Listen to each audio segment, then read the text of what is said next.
Welcome to another edition of the Heron Outlet. He is Austin Robillard. She is Alex Winley. I am Ian Hest. See, guys, it's a little easier when we're not braving the cold to do the introduction that we always do. But always lovely to see your faces and another week of Inter Miami play. We all got to see them and against DC United, a 1-0 loss that I felt like they very much controlled the game. I know that it sounds like a 1-0 loss, but I wasn't really disappointed in how they played. And that's coming off a 4-0 win against Universitario. I got through that in the midweek, a Peruvian side, 4-0 win, which they looked very well in. And that was in front of a whole crowd, the DC United game just behind closed doors for us.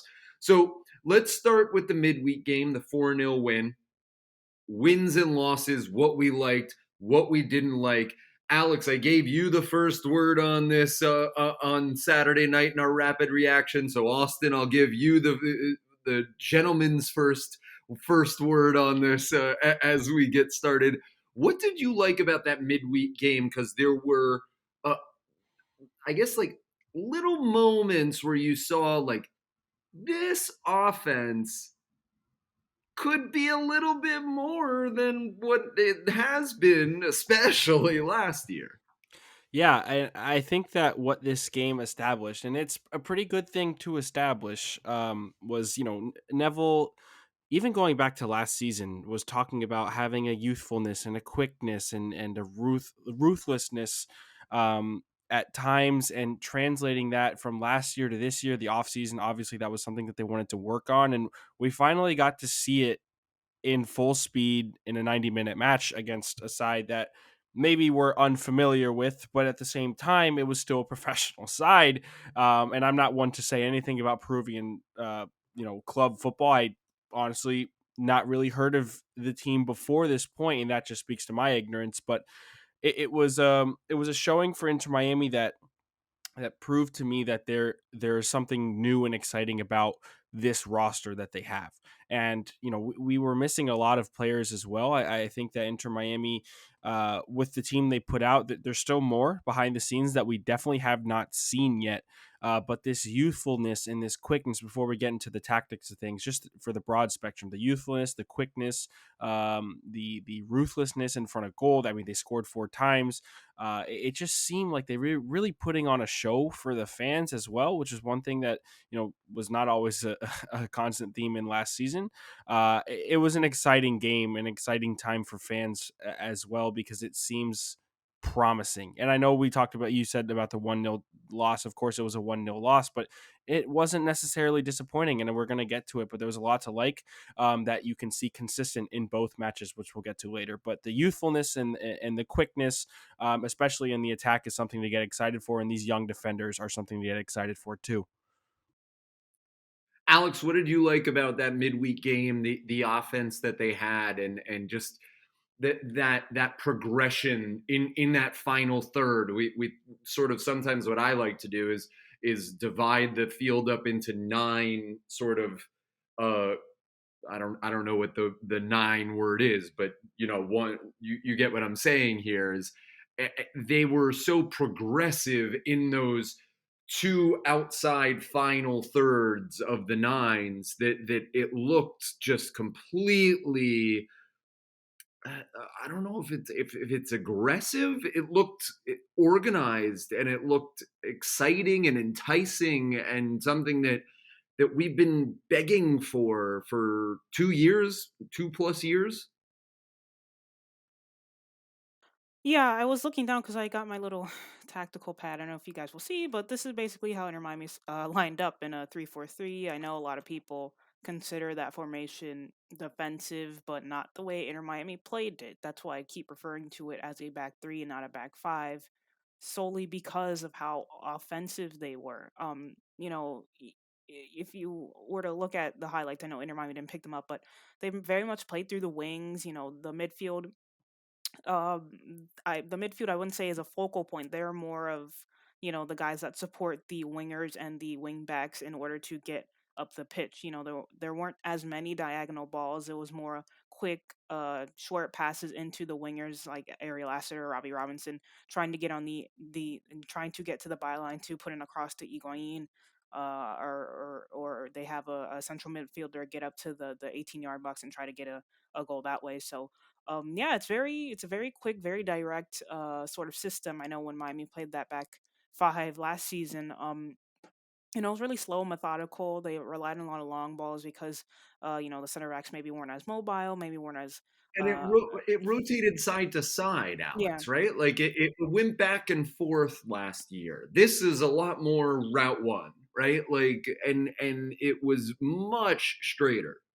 Yeah, going back to the tactics, it was very, the wing back stayed up. They didn't drop back into to make a man back line. They were very much, the width and the two center backs, beside the central center back, they pushed up and created sort of triangles and on the wing and on and through the midfield there. And with the acquisitions that Miami has got with Mo Adams and John Mata, they've got two very mobile center midfielders, and when Gregory comes back, three very mobile central midfielder that can find those pockets of space and open up the wings. So yeah, it's going to be an interesting season. I think people are, I don't want to say underestimating, but I think Inter Miami will do better than what most people are saying. So yeah, I'm quite intrigued to see. There are reports about certain players coming in. I'm not gonna touch on that because it's not confirmed yet. But once they add to this roster, I think it'll be a real. They'll be flying on the pitch. I genuinely believe that. I don't. I'm going to take on the mantle of being the negative Nancy here.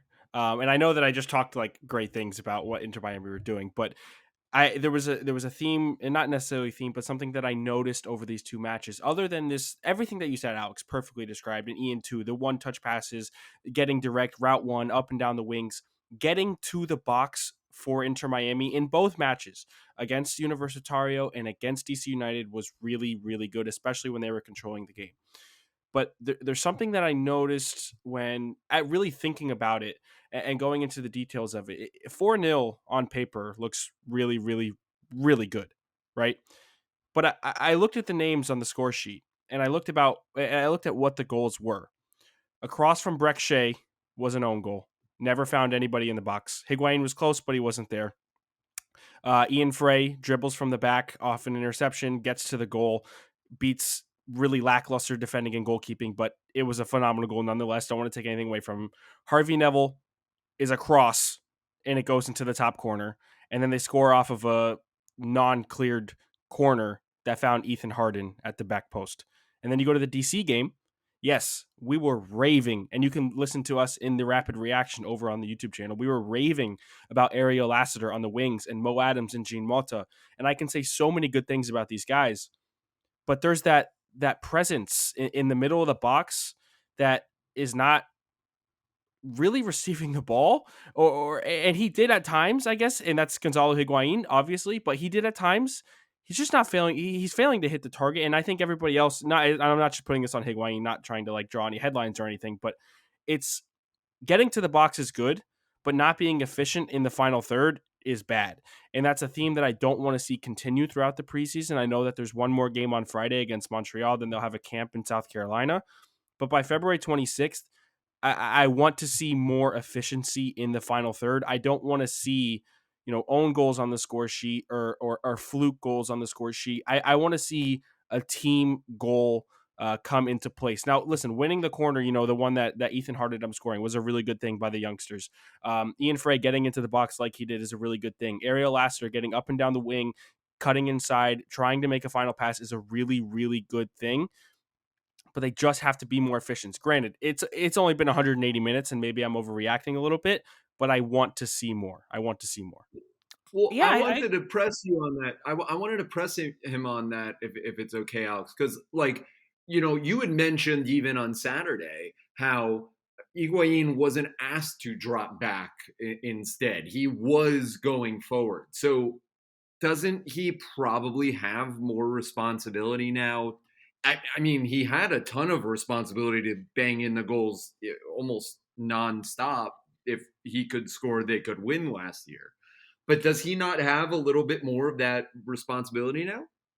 Yeah, no, I think he definitely does, and I think that that's kind of, I guess you're yes, he has more responsibility in and around the box, and that's a good thing. That's what we want a Gonzalo Higuain to have. But I think at the same time, there are other players responsible for getting him the ball in those areas, and I think that I can maybe count 2 or 3 times within the 180 minutes that I saw Higuain actually get like a real attempt. And yes, he should have done a lot better, especially in the DC game. There was one that he completely skied, and Ariel Lassiter put it on his feet at the penalty spot, right? But there are other times where I see Ariel Lassiter move up and down the wings, or Robbie Robinson move up and down the wings, and it's more prevalent with Robbie Robinson when he gets down the wing and he gets stuck in a bind at the end, and there's nothing else to do other than, let's say, maybe play it back to Breck Shea or find Gene Mota, who finds those pockets of space, or Mo Adams really well. And then it just becomes this pragmatic approach to the attack, when in reality, they need to be capitalizing on these quick movements to the box. And I think that, Higuain as a striker, for me, I think he can show a little bit better movement when in the box. Almost like I would try and like, if let's say Edison Cavani was on this team, that's a striker that I admire for movement within the box. That's something I want to see from Higuain. Not that he's not doing it, and not that I'm putting all the blame on him. I think it goes on both sides. I think that the ball needs to find his feet in better scenarios, but I also think he needs to make himself more available in and around the box. And then when they can put up these better numbers for expected goals or shots on goal, then the goals will start coming from open play in better. Just I need to see more, if that makes sense to you guys. I don't know if you guys agree with me or not, but that's just kind of where I'm going with this. No, yeah, I agree. I was gonna agree with you. I think even Phil Neville would agree with you. He wants more. Like even listening to his post match conference, he was really proud of them. They're physically fit now compared to last season. But I think everyone would agree that there needs to be more not consistency, but more conviction in that final third. And I think that'll just come with time. Of course, there's a bunch of new guys on the squad, and I think once they, I'm fully expecting once they get up there to the Carolina Challenge Cup.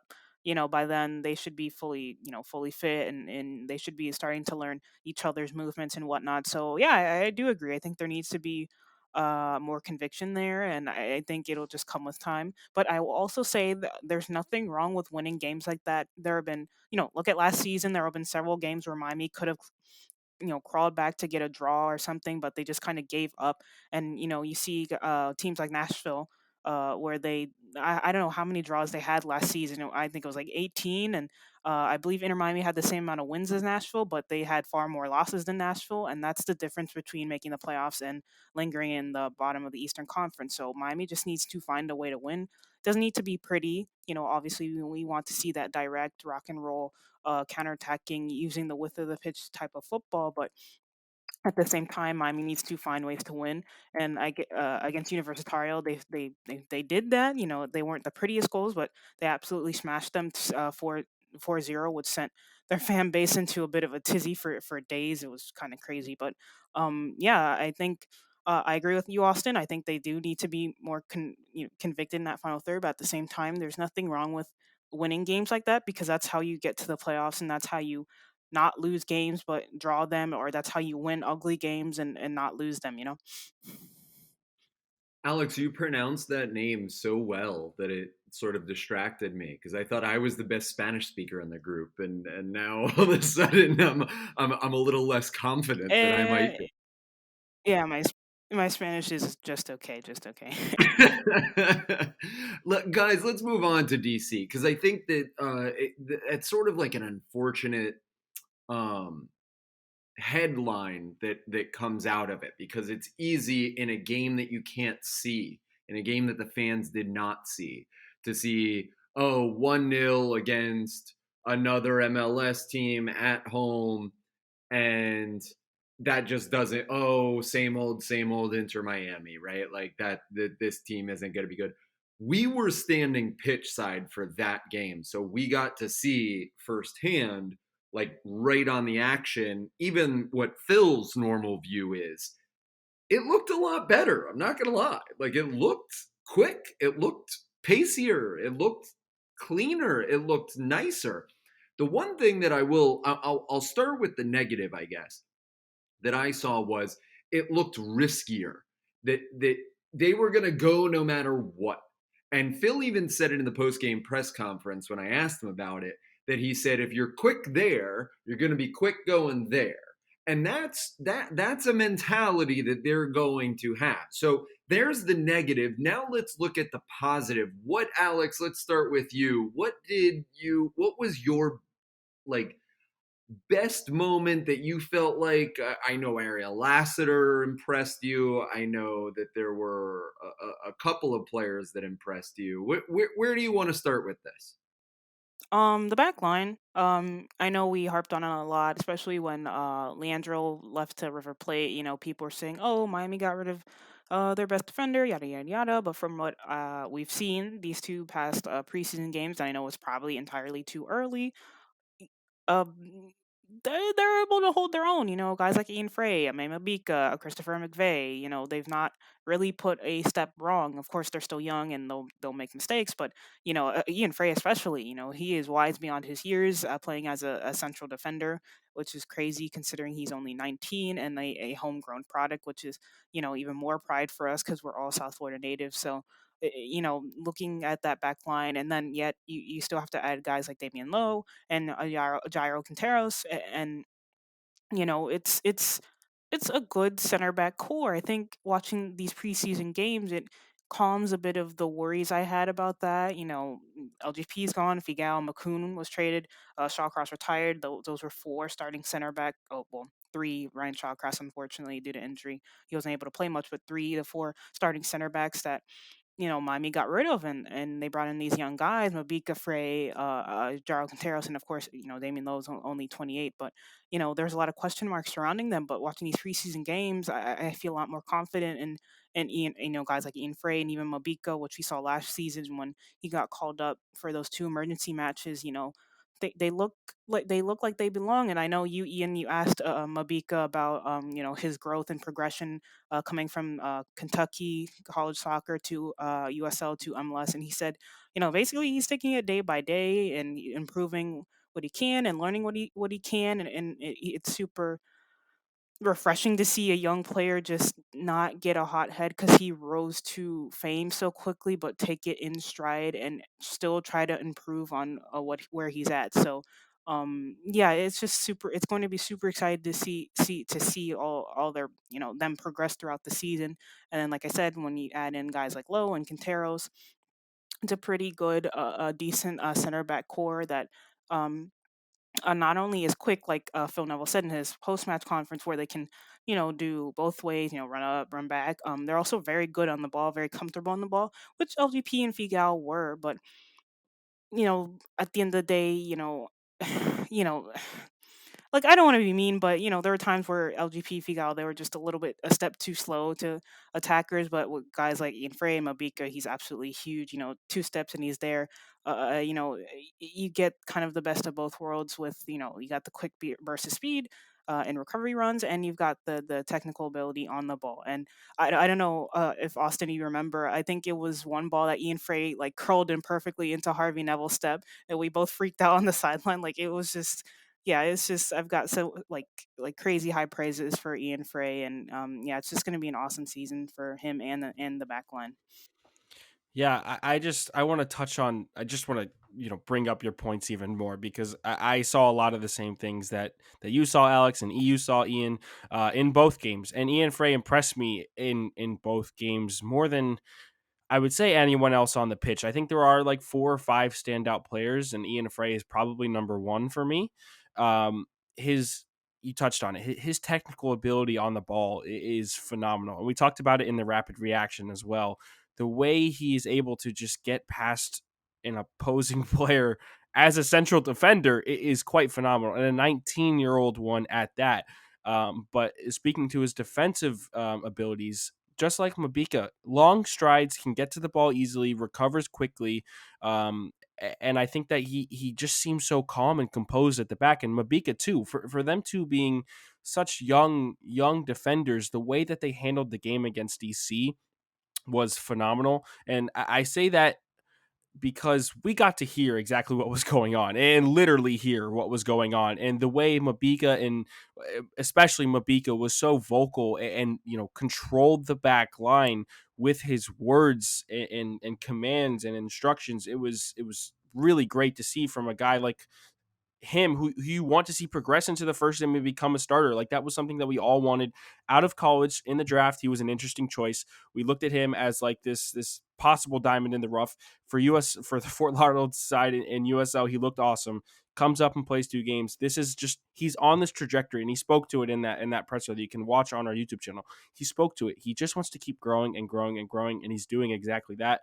I'm excited for Mabika. I think that he is a starter in this team. Maybe not day one, possibly day one though. And same goes for Ian Fray. And I know that there's Damian Lowe and Jairo Quinteros coming back, but Ian Fray, if he keeps doing the things he's doing in preseason, it's not going to go unnoticed. It hasn't go unnoticed, and the way that he is defending has been awesome. One thing that we haven't touched on though is Christopher McVeigh, and there's just one point about this that I made on Twitter, and I told you guys is that this guy is just he's obviously a little bit older than both Mabika and Frey, but not by too much. But at the same time, he just seems more experienced, and you can tell that because we aren't talking about him, and whether it's a positive way or a negative way, sometimes the less said about a central defender, the better. And this guy is just a solid rock, doesn't make mistakes, has a decent passing ability to get out of situations, and he's someone that you want to be there so you can feel comfortable. And I hate to say it, but with LGP and Figal, you weren't comfortable 100% of the time. But with these 3 guys at the back and this 3 at the back formation, I feel comfortable. Even when Universitario was pushing this back line and sending and slicing through balls, the recovery speed and the strides that they made to get back and recover and make tackles was unbelievable. And it's not something that I'd seen this Miami team put out ever before. And then in the DC game, DC didn't really push as much as Universitario did. They did get that one for their goal. Let me give them all the credit in the world because it was a really nice goal. Not really much they could have done about it. At the same time, it's a perfect ball that you want your defender to be there for, or at least recover for. But honestly, it was a really really good ball, and maybe I'm saying that because I got to see it like right in front of me, but it was a really really good ball to the back post that they got back in.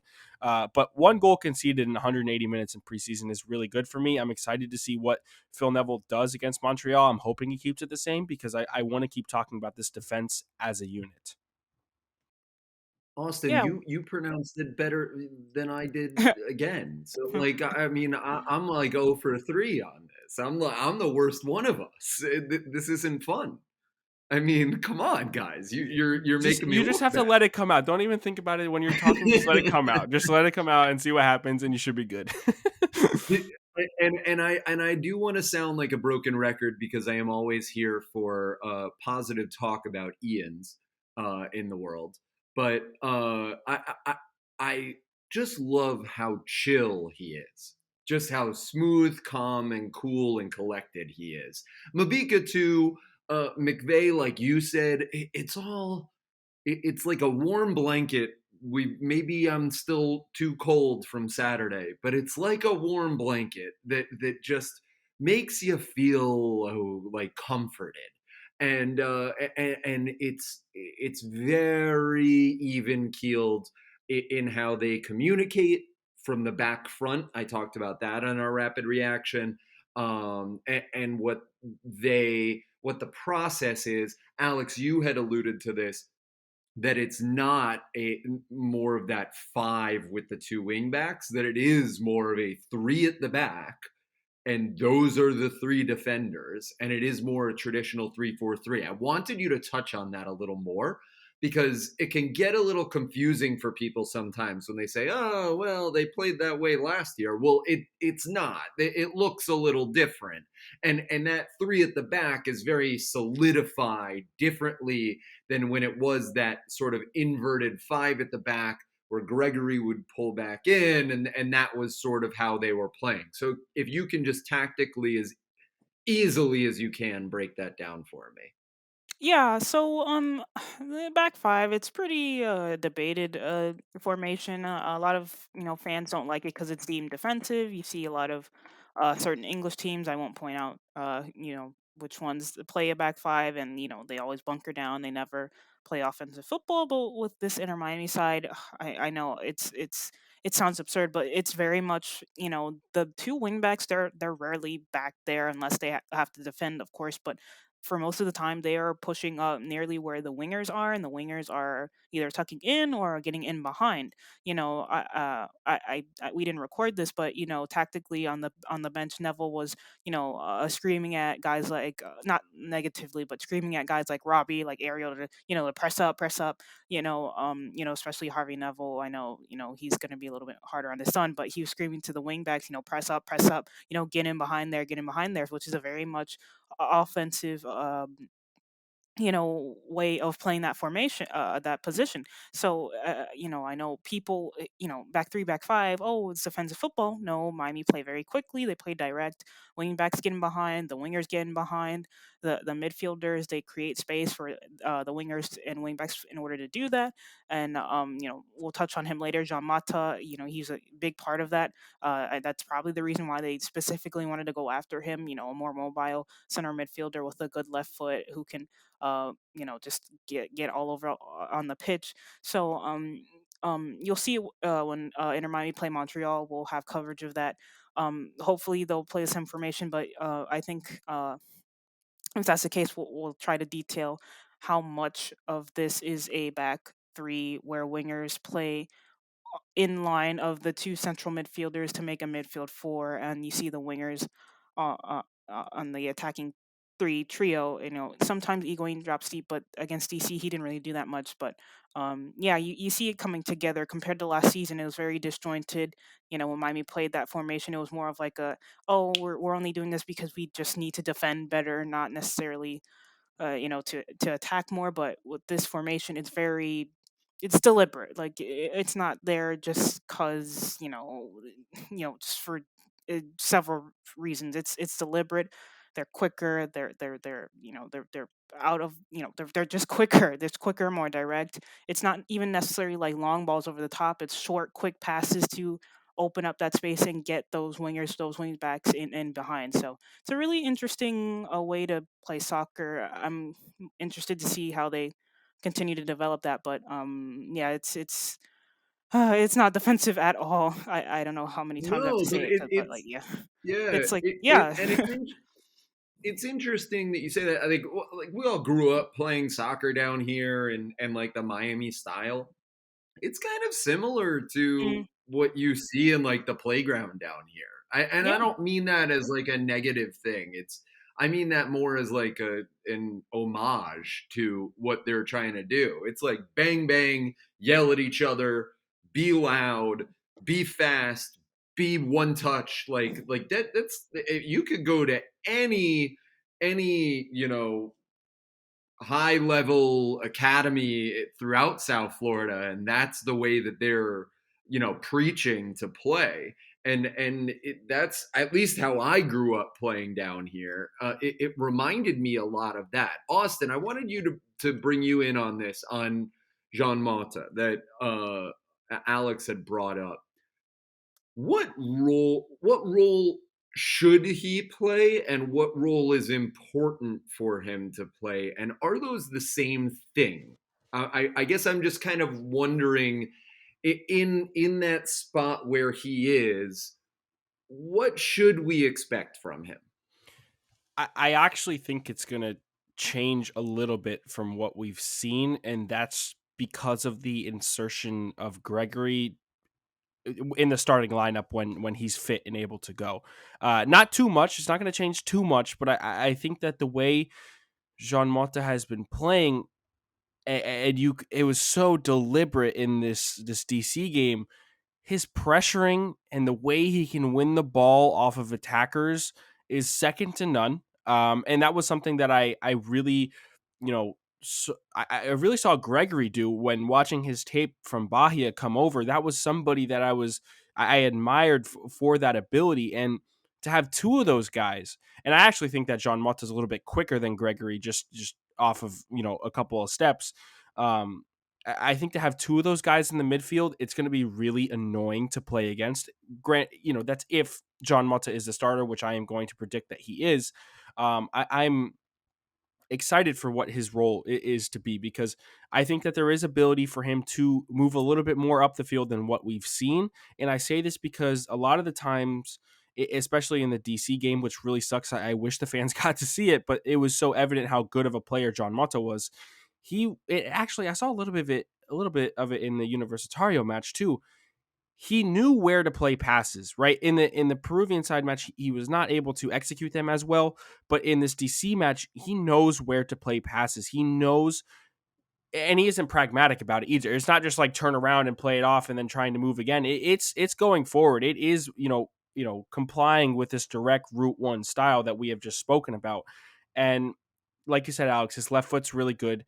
And another thing too that I really like that we didn't get to have in the midfield last season was movement off of the ball, and it's something that I'm going to credit both to Jean Mota and Mo Adams as well. Not so much Victor Ulloa, but these two guys in the DC match. And I noticed it from Mo Adams first. I will say this: I noticed it from Mo Adams first in the Universitario match. His movement off the ball when he came in with the youngsters was phenomenal. He found pockets of spaces within the middle of the park to get open, free up space, drag defenders to him to open up more green in front of anybody who was on the ball. And that was something that I saw a lot of and I admired. And I saw that again from both of these guys in the DC match. Jean Mota does it very well. Very, very, very well. Almost probably better than Mo Adams does, but Mo Adams does it very well too. Both those guys together was a really good pairing. But I'm excited for Jean Mota going forward a little bit more, because if he can take those abilities and what he'd shown in the DC and Universitario match up the pitch a little bit with Gregory in behind, so he can feel a little bit more secure, I think it opens up different avenues for the attack and maybe getting the ball into the box from different areas of the field without a true number 10 on this roster, which is something that they do not have. So that for me is something that I'm interested. That's the role I kind of want to see him in. If Gregory is to come in, hopefully by the start of the season, which I think he's predicted to do, and he's the starter next to him. Now, and the same goes for Mo Adams. I think there is a depth to this midfield that Miami have not had before, even with Victor Ulloa being like, I guess, guy number 4. There's 4 guys that I am very comfortable with. Victor Ulloa a little bit, I guess, not as comfortable, but and great point, Alex. Bryce Duke is another one that we haven't gotten to see yet, but that guy Well, is that was good. That was going to be my point. That yeah. Alex stole my thunder in the chat there. That Yeah, Phil talked about Bryce Duke still being out, and that could be an option there. And that's speed in the midfield that is not really prevalent right now. That's speed in the midfield that they don't have at the moment. But even then, I think that if what you're talking about, Alex, this 3-4-3, the 4 midfield line instead of just the 2, and being able to play off spaces, whether it's to the wingers or to the right wing back or left wing back, whatever you want to call it. There's a lot of potential for this midfield to unlock games, control games as well, that they have not seen before. This midfield Inter Miami's midfield has never been able to control games. It's never been prevalent, and it's never been something that they have used to their advantage because they just couldn't do it. It was not how they were winning games, but I think with Gregory and Jean Mota, it's a possibility. Will they need to? I'm not sure. The counterattack thing is awesome, but I want to see more control in the midfield, and I think that Gregory and Jean Mota together could be the 2 guys that are able to actually get this done for Miami. Alex, do you want to elaborate more on that midfield for what they have? And I guess in the 2 games that we've seen, who stands out more than the others in terms of who's? I mean, we know that Gregory's probably going to be that guy, right? Like he was captain at the end when that switch was made last year, and so there's probably just logically gonna need to be another guy. Is there someone other than Mota that stands out to you? Is it him? How have you assessed this so far? Yeah, Mo Adams. I know a lot of people think he'll be a depth piece, but if he continues the way that he's playing, there will be some games where maybe you need a bit more muscle in the midfield, and he could, start along him and Gregory could start alongside each other and be that defensive double pivot that they need. Like look at teams like Atlanta who have super crafty players and. They're all over the pitch, playing ex-Atlanta player Mo Adams and alongside the Gregory. Yeah, that will give Miami some super a good foundation so the wingbacks and wingers can go up and it'll I wish I had like a board behind me. But it's gonna be like an attacking front of five almost with the three, Higuain, Lassiter, or whoever starts on the left, and the two wingbacks. So it'll be an attacking front five almost. So it's really interesting to see. But yeah, guys like a Mo Adams, I was really impressed. Austin mentioned his off the ball movement, yeah, is absolutely brilliant. He'll open up space just to, create space for his teammate, and then he'll take up that space and he'll play a through ball in. And it's just really nice to see. He's really nice, calm on the ball. He can put in a tackle. He's technically good. He's technically sound.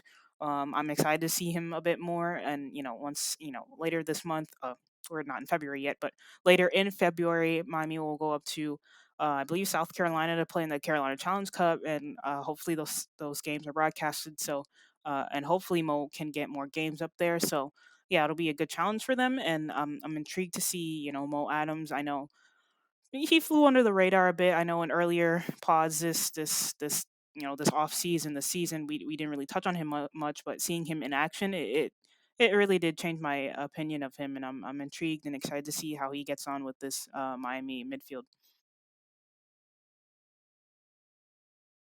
Guys, let's talk in the second half of the game on Saturday. There was a lot of that second half had a lot of new guys, a lot of young faces, especially.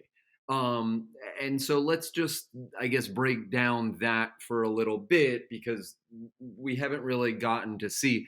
I think what I counted was that there were 5 of the 20 old players from last year that returned this year. So there are a ton of new faces, and we've mentioned some of them: Mo Adams, Bryce Duke, Jean Mota. Like we've talked about a lot about them, and Ariel Lassiter as well. That I know you guys liked on Saturday as well. So but I wanted to talk about some of the new guys and some of the guys that we didn't get a chance to really just mention their name and who they might be. Is there anyone top of mind when I go on that rant for 30 seconds that the first name that pops in your head, ready, go? George Acosta. I know that that's not necessarily a new name, but it's a new first team name. And I'm going to go out and say this, and maybe it's a little outlandish because I've seen 180 minutes of Inter Miami football, but he's the best set piece taker on the team, and I don't think it's even close. Um, and like genuinely mean that. I don't think that they're even going to bring somebody in who's even close to how good he is at taking set pieces, whether it's, from the outside of the box, whether it's in the middle or on the corners or on literal corner kicks. This guy can whip in balls phenomenally. He doesn't just do it on set pieces either. Like he plays those diagonal balls that we talked about really well from the midfield. His switches of play are really, really good. He is a guy that I want to see get some minutes, hopefully, for the first team. I think he can change the dynamic of a lot of games if he's meant to come on in, like, let's say 60, 65 minutes in. I think that he's a guy that's going to be able to help this attack in times when they may need it. And I don't think he's going to get that role, very quickly. It's going to take some time. He's still a young player. He's still developing. He's still playing with the second team as of right now. A second team as in second half team in these preseason games. He is on the first team. He did get signed. But if that makes sense, I think that George Acosta is a name to look out for as another midfield depth piece, but as that not necessarily defensive guy like Mo Adams or Mota or Gregory, more like a different style 10 than Bryce Duke would be, a passing guy who's able to unlock defenses and break through them with a mastery of different balls in his back. Well, I would say that there's like a there's a difference between how Acosta has played than any other 10 on Inter Miami has ever played before.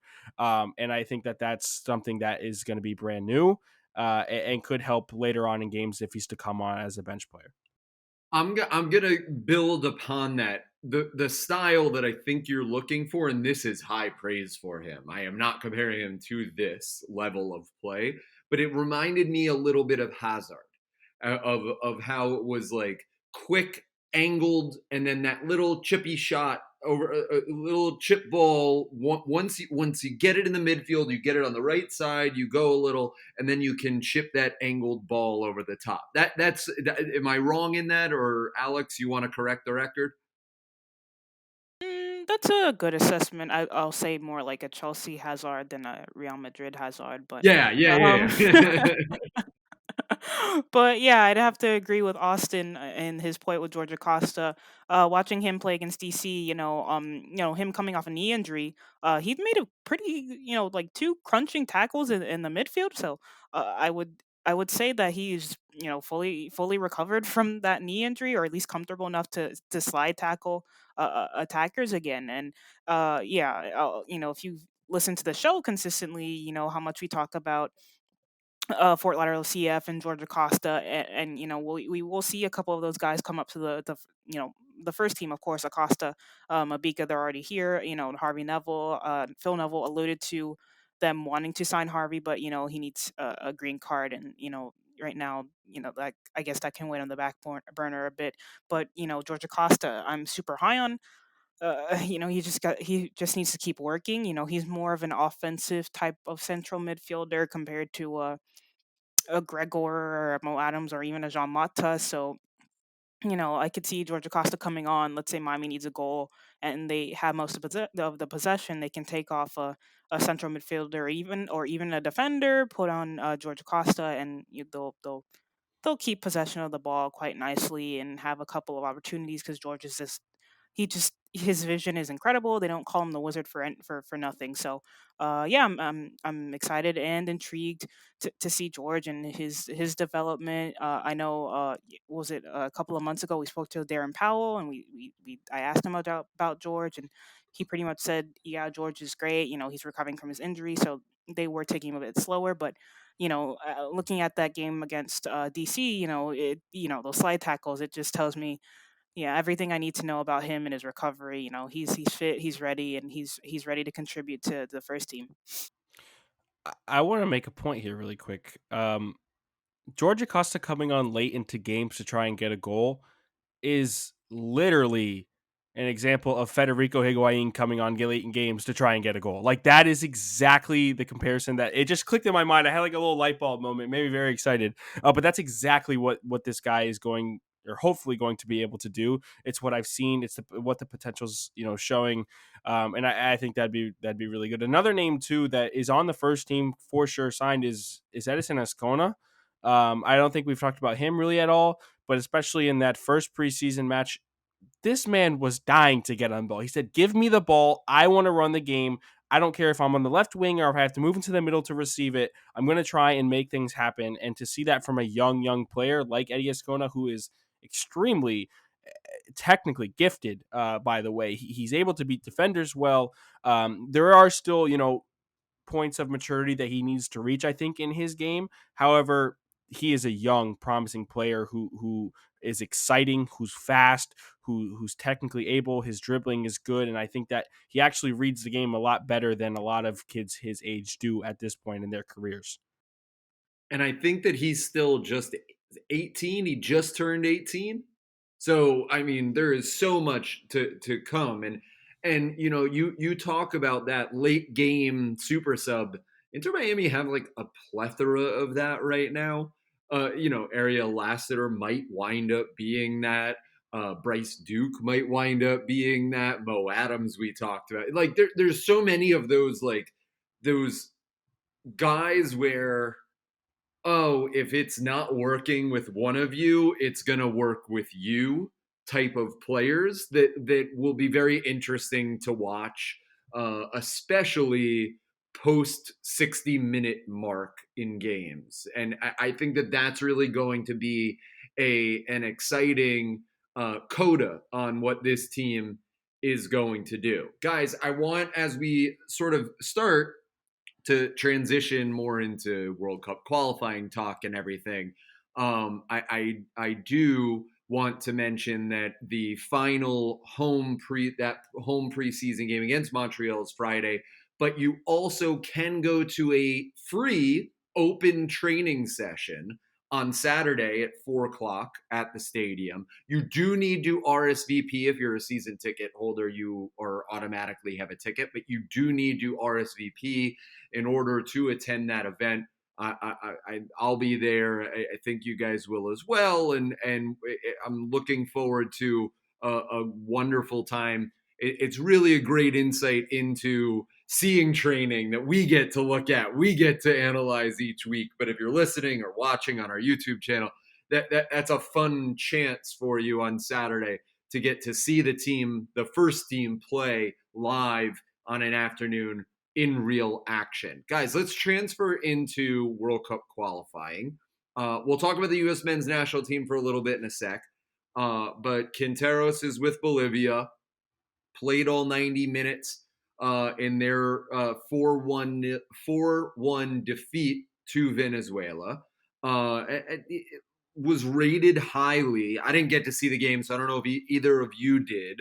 But Phil talked about how he was very interested in Quinteros' play there. Also, Damian Lowe, the newest center back acquisition, got a red card against Mexico that was kind of like a weird red card that I didn't really think should have been a red card. Maybe I'm already putting on my pink glasses, but then was suspended for the Panama game. Austin, you want to jump in on that red card as we go in, and Yeah, and there's obviously the games coming up next. it was It was listen, a tough tackle. if it was, it was a tough tackle. If it was his first foul of the game, maybe not a red card, or early on, maybe not a red card. But getting to halftime, with the game developing the way it was, crunching tackle like that, I'm okay with it being a red card. However, I want to put my pink glasses on too and say it wasn't, but it is what it is. No, I think it was a red. And as for Quinteros and Lowe, both of them together, am I wrong in saying that Phil Neville almost talks about them like they're starters, or it just feels like they're starters for some reason? Like it just seems Absolutely. like it just Absolutely. seems like he knows their quality. I also did not get to see the Bolivia match against Venezuela. That was 4-1. I think Rondon had a hat trick for Venezuela in that match.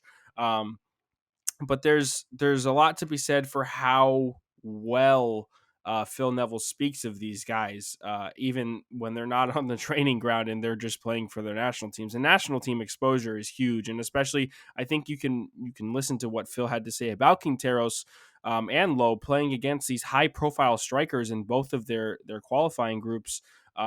That's exposure that's really good, and experience that's really, really, really good. And he even spoke to how it would translate to an MLS level. Like, they should be ready. Like, they're playing against attackers that are of a pedigree that is equal to and probably better than MLS.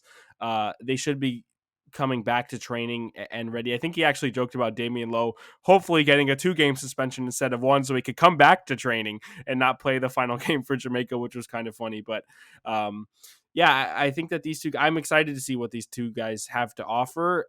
We've talked so much about Fray and Mabika and Mcveigh, but I think, Alex, you touched on it earlier, but these two guys coming back, this center back depth is enough. It seems like it's enough, and I'm excited for both of those guys to get back and play for Inter Miami, because I want to analyze it and I want to know what they have to offer really, really, really badly, not for just myself, but for you guys too, because we want to talk about it.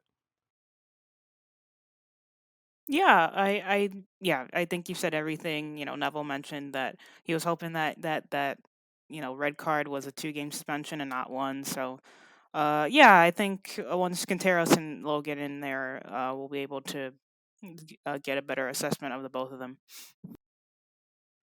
And Mabika even touched on it in his post-match press conference about wanting to have that competition in the center, quote unquote, center back room, and learning from these guys, and having the youth and the experience that are back and forth, and very exciting to hear from him. Okay, Alex, I have to address the elephant in the room. The U.S. men's national team against Canada. What the heck was that? That was, I mean, I thought that was, I still think that they're gonna be okay. I still think that this is not going to be a repeat of 2018, but that was a disaster. I mean, there wasn't a plan. There just wasn't a plan at all for, or a strategy or a tactic. Like it was just like go out there and see what you can do. It was ridiculous. Yeah. The U.S. does that a lot. They think, especially with Berhalter in charge, their talent is enough, and they think, they'll just come away with the point because they're talented enough. But they neglect to show that you also have to be coached and tactically given ideas, which Canada had and the U.S. didn't. That's as simple as that. They played Canada played their game. The U.S. tried to play some semblance of a game, but they clearly didn't. They didn't have a clue really. So Canada did what they did. Attacked on the counter, and this is even without their two best players, and Alfonso Davies and Steven Usciardo. I believe I butchered his last name, but uh, it's just it was inevitable. I was just the U.S. were not prepared for that game. The weather, just It everything was about it. so disheartening. It was so disheartening because you're watching this and like I really like the U.S. men's national team. Was like I love this. I helped start AO a long, long, long time ago, and I'm watching this and I'm thinking to myself, why bother? Just accept the forfeit. There was no point in playing that game. They were always going to lose that game. And I talked myself before it into thinking that they were going to play well. I really genuinely thought, okay, this is where they assert their dominance, get back on top of CONCACAF, and this is what it was going to do. But it was clear from the second the ball was kicked off they had no plan whatsoever. There wasn't even a formation. Like it was chaos. And I go back to the game that got Jurgen fired, and I think that that's the closest thing that I've seen to just a lack of coaching or care or anything since. I know that that's extreme, but I honestly that was the feeling that I got watching that game. I'm I'm not a Berhalter guy. I always struggle to. I tell myself that like it's gonna be okay. It's gonna be okay. They're gonna get to the World Cup, and that'll be good. Let's save it for 2026. But I like it's too late now. But so many times in 2020 and 2021, I'm saying like Berhalter can't be the, the coach for the team at the World Cup in Qatar if they're to qualify. But I mean, obviously, that's exactly what this is leading to. He's going to do it. But there have just been so many prevalent issues that are a common understanding amongst everybody who's watching these games. It's the idea and the style and or the lack thereof, I should say. It's not been my I love the U.S. men's national team just like you, Ian, but it's not been my most favorite thing to watch. And I will always turn it on and I will always watch it because that is like my pride and passion in football right now.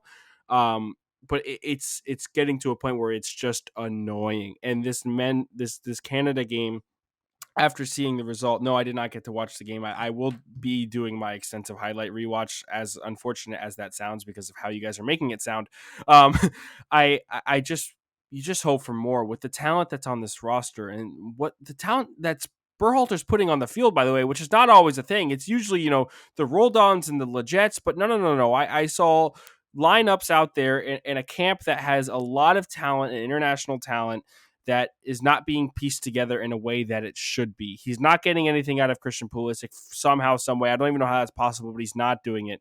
I wish Timothy Weah was able to travel to the Canada match. Unfortunately, he wasn't because of something that doesn't really make much sense. He's fully vaccinated in France, but was not able to get into Canada for certain reasons, which are beyond me. It was a very interesting development there, but I like what I've seen from Brendan Aronson as of late, and I don't think that he had too much of an impact of the game. And subbing on guys like Kellen Acosta, it's just this approach that is not going to ever be enough, especially when we get to an international tournament of teams of way higher pedigree than Canada, it's going to be scary, nervy moments. And I think that there's a lot more to be asked. There's a lot more to be shown by the men's national team. I'm hoping that they do something against Honduras, if they even get to play that game, by the way. I don't know if you guys saw the weather report in St. Paul, Minnesota for Wednesday, but the high is 9 degrees and the low is like negative 13 or something. The So U.S. men's Goodness national team gracious. is not going to have that stop. If we did the snow game out in Colorado, they're going to Oh, play that iconic. game. it just seems Iconic. scary, in my opinion. It just seems scary, and I do not want to be there for it. But As South yeah, Floridians, that's terrible weather. we were dying in like 40-degree weather, so I'm not I'm not excited for those guys. But Like, all credit to them if they go on and play. Can we talk for a sec how cold that was? Oh, Like, we were freezing. freezing. How genuinely, those guys were genuinely. playing a professional game, I don't know. We were standing there so cold. So Oh, it so was cold. My terrible. hands were. Yeah. Listen, for anybody who read my Twitter feed throughout the game and my thread, just know it came with a cost. Me live tweeting the game came with a cost because my hands were unable to move. For any typos that there were, I'm sorry. I could not move my thumbs to get it to the right character. Like, that's just how cold it was, or how cold it seemed for us South Floridians. So all the U.S. men's national team needs to do is beat Honduras coming up in that game that you talked about. Mexico, assuming they beat Panama. If the U.S. beats Panama at Exploria Stadium coming up next month in Orlando, oddly enough, the U.S. men's national team, barring Costa Rica not getting maximum points, would qualify for the World Cup. So not a lot of help that they need, but they do need some help. And they also still are in charge of their own destiny. But it definitely does not look promising at the moment for, like Alex, like you said, when they face better competition come Qatar 2022 at the end of this calendar year. All right, with that said, we will end this episode of the Heron Outlet. Make sure you follow us on Instagram, on Twitter, on YouTube. He is Austin Robillard. She is Alex Winley. I am Ian Heston for our producer, Andres. Thank you so much for watching, and we'll see you back here this time next week.